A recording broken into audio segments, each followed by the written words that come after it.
Is social anxiety holding you back from living your best life? In this video, I'll show you an excellent technique that you can use to begin to let go and heal from past trauma so that you can begin to live a more confident life. This is one that I learned from the Speakmans, and I found it extremely helpful, and I can now look back at events that used to cause me a lot of anxiety and now they don't bother me at all. The best part is you can begin to get a handle on social anxiety without even leaving your home. Hey, I'm Neil and I struggle with social anxiety for more than 2 decades. On this channel, every week, I'll be bringing you the best methods and strategies that I've used in my own life to feel more confident. Okay, so there are 2 main ways that we can approach anxiety management. The first way is a top-down approach, where we start by controlling cognition, which will then flow down into our body's stress response. The second is a bottom-up approach, which targets our body's physiological response, which then flows up and affects our mental state. So the technique that I'm going to tell you about in this video, the sighing technique, is an example of a bottom-up approach. We often naturally sigh when a particularly stressful task has been completed, because this acts as a psychological resetter for our brain, and it signals to our brain that the task that we are doing has been completed.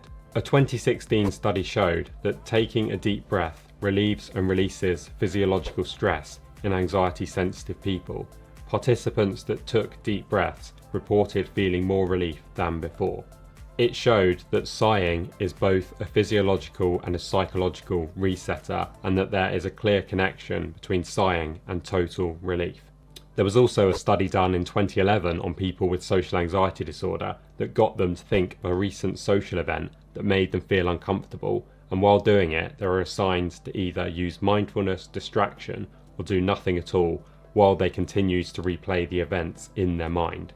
The mindfulness group just had to bring their attention back to their breath each time they got caught up in negative thoughts about the event, and each group was left to think about these events for 5 minutes while applying their new thinking strategies. The results showed that mindfulness actually made the biggest difference, and the people assigned to this group showed a significant reduction in their anxiety, while in the distraction group nothing changed at all, and in the control group their anxiety actually went up. The results of this study show that if you just try and distract yourself when thinking about an anxiety-provoking situation, or do nothing at all, it will either maintain or worsen your anxiety. So you need to learn strategies to handle it and to stop yourself from ruminating about these past events. There are loads of different techniques that you can use to deal with past trauma and events that have caused you anxiety, and the sighing technique is just one of them. I've learned that social anxiety is never random. We just may not know the trigger that actually causes it. So it could be caused by a thought, a feeling, even a smell, or something that we see, hear, or touch. The trigger will often relate to some past trauma in our lifetime, and if these triggers are left unaddressed, then they can lead to the seemingly random social anxiety attacks that we experience in the present. So the idea of doing this is not about dwelling on the past, it's not about ruminating over events that have happened previously, it's about changing your relationship with them so that you can move on and leave them in the past and live your life in the present. Okay, so the first step is that we need to create a timeline. So if you have times in your life that you look back on that bring up feelings of shame, toxic shame, then these are likely things that are going to be affecting you in the present day. So we want to begin to process them. When remembering an event from the past, if you feel a wave of negative emotions, then that's a sign of toxic shame. So it shows that you have a negative emotional charge attached to that memory, and it's likely a traumatic one. What you think in that moment when you think about the memory will be a reflection of the emotions that you experienced on that day that you were traumatized. It's just an unprocessed piece of information that's stored away in your mind. I'd also say that it doesn't matter whether what you did as part of this experience was good or bad, it's simply how you feel about it in the present day. You really need to try and look at it in a non-judgmental fashion. Okay, so just to give you a few examples from my own timeline, just to give you an idea of the sorts of things to put on there. So first of all, when I was 5 years old, I fell down the back of a gymnastics box that I was sat on during a school assembly, and I remember the audience laughing.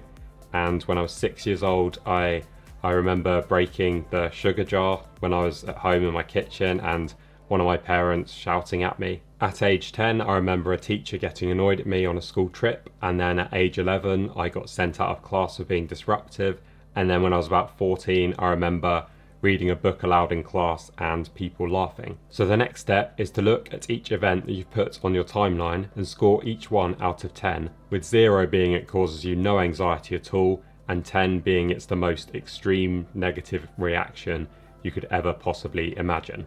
So those that you've scored as a 3 or more out of 10 may well be contributing to some of the social anxiety that you experience today in your present life, and they might have created some of the core beliefs that you have.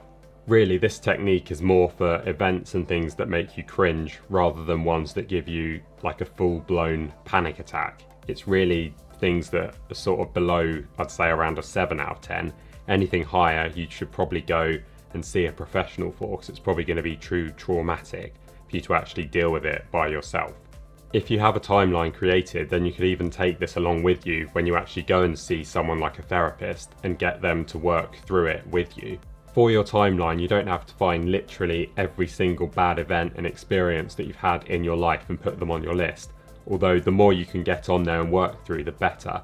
It's really aiming to work through the ones that you've found to be the most traumatic, because they're probably going to have the biggest influence on you, and especially the earlier that these events happened in your life, the better. I actually have more than 200 events that I've put on my own list, and I continue to work through some of them even to this day. So you may find that you don't have anywhere near as many as that, or you might find that you have a lot more, but just try not to become too obsessed with the whole thing. Okay, so now on to actually using the sighing technique itself. So first of all, you want to find a quiet place where you can sit down, and if you like, you can close your eyes, and then you want to think of the event that makes you feel uncomfortable in as much detail as possible. Next, you want to take a nice deep breath in and lift your shoulders up nice and high, and then pause for a moment. Once you've done that, you want to exhale nice and slowly, really sinking into your seat. So something like this.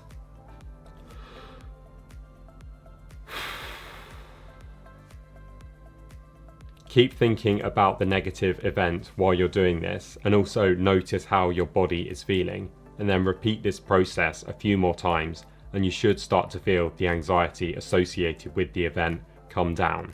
Once you begin to start to feel a lot better about one event, then you can move on to the next one. And if you systematically go through these events one by one, then they will begin to have a lesser impact on you today.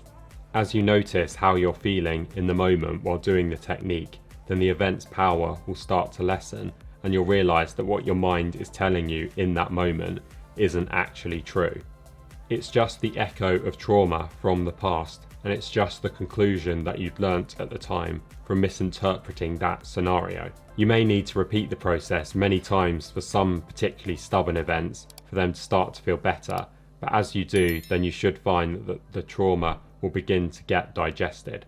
As this happens, you should naturally start to find yourself beginning to feel more confident, because some of that insecurity from the past has been unlearned, so you won't have to actually go out and gain confidence in that respect. And by processing this trauma, you'll find that your brain is no longer using these as ways to predict negative events from happening in the future. The real battle towards gaining confidence is mostly internal, instead of actually going out and trying to externally force yourself to get better. The Speakmans have actually said that they've had people that have managed to overcome phobias just by using this sighing technique alone.